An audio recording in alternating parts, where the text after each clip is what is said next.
All right, guys, we're gonna go over how to operate this RV. First of all, your propane tanks are located right here. To get to them, you just turn this right off, and then you have your two tanks. There's an arrow right here, and it points towards whichever tank you're gonna use. If you're gonna use this, you're gonna point the arrow this way. If you're gonna use this tank, you just spin it around, and then you're gonna pull propane off of that tank. Just for your reference, the battery is located behind the propane tanks here.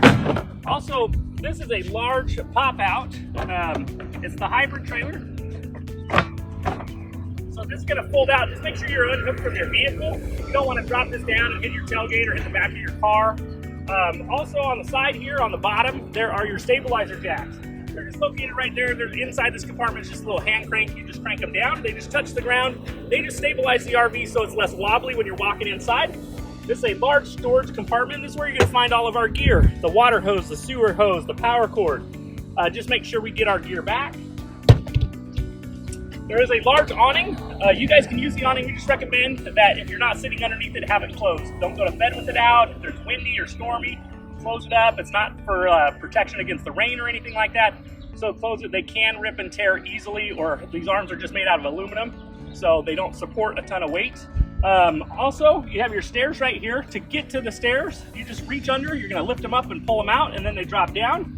And you also have a little arm stabilizer here, so when you climb in the RV, you can get in and out with ease.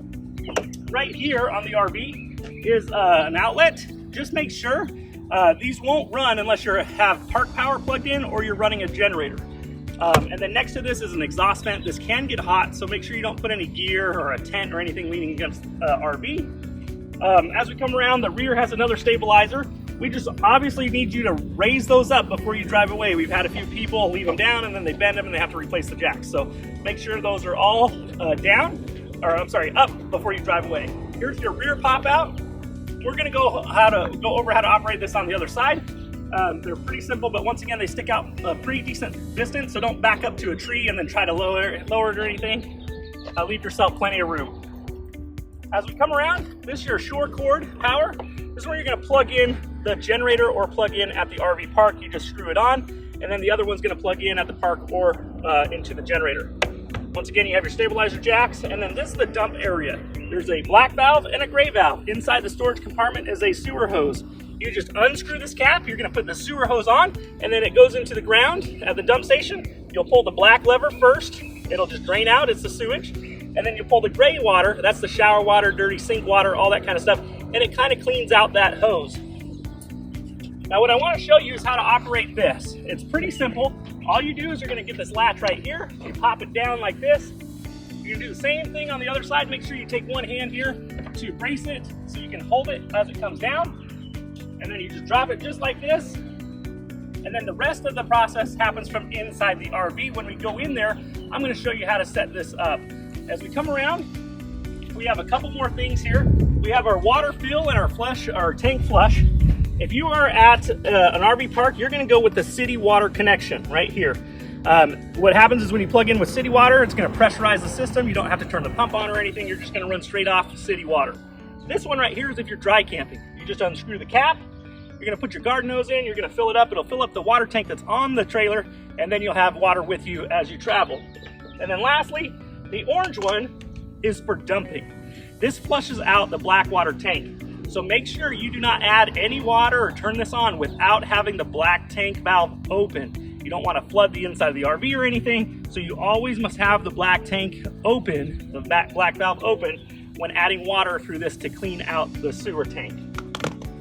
There's an outdoor shower in case you need to use that for any reason. It's fun at the beach, hosing off the feet after you get sand on it, that kind of thing. And once again, this is just the storage compartment. It's the pass-through from the other side. Well, let's go inside and we'll show you how to use the rest of the RV.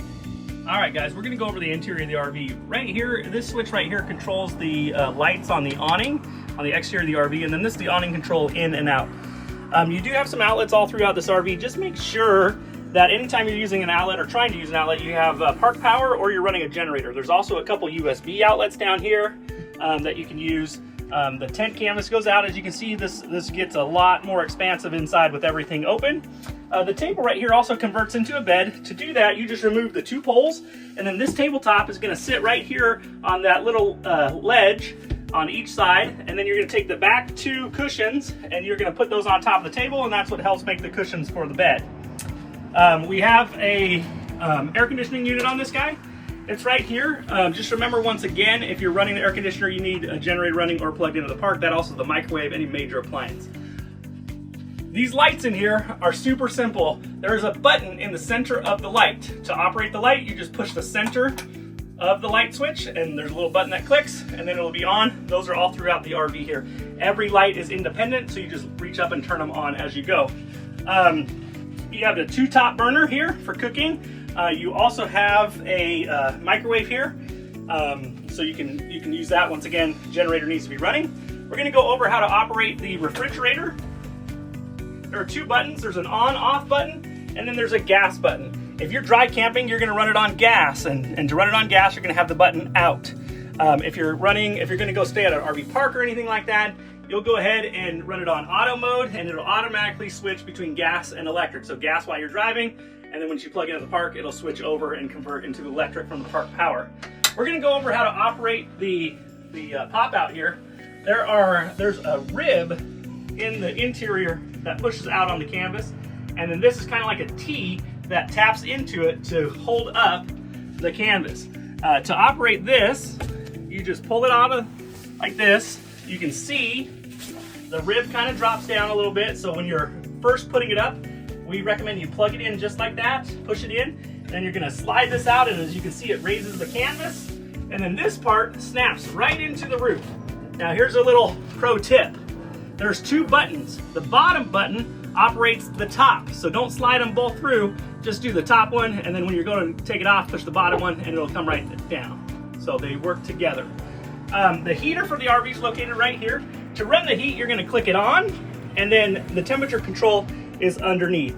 Hopefully you never need it, but there is a fuse panel or breaker box right here.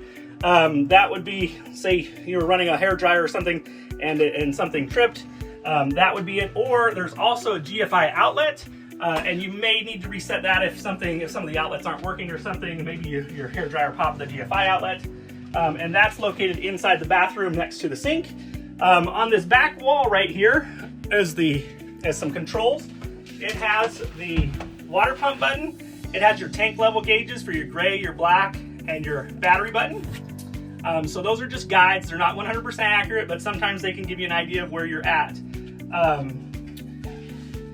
And then you do have your water heater buttons below there. One's electric, one's gas. If you're plugged in at a park, you can run electric. If you're just dry camping, you're gonna run the gas. Also on the bottom of the toilet is the flush. You just reach down with your foot and you push it down, and that's how you flush. Tell your kids to flush it for 5 seconds to allow water to run down. It's kind of like an airplane. When you flush it, it's all gone. So you want to go ahead and have them count to 5 because you want to add water in the tank as well. In the back here is just the last sleeping area, and it operates the same as the other 2 where the tent folds out. Very simple. So that's a quick walk around tutorial of how to use this RV. If you have additional questions, we can go over those when you come to pick it up. We'll see you soon. Thanks.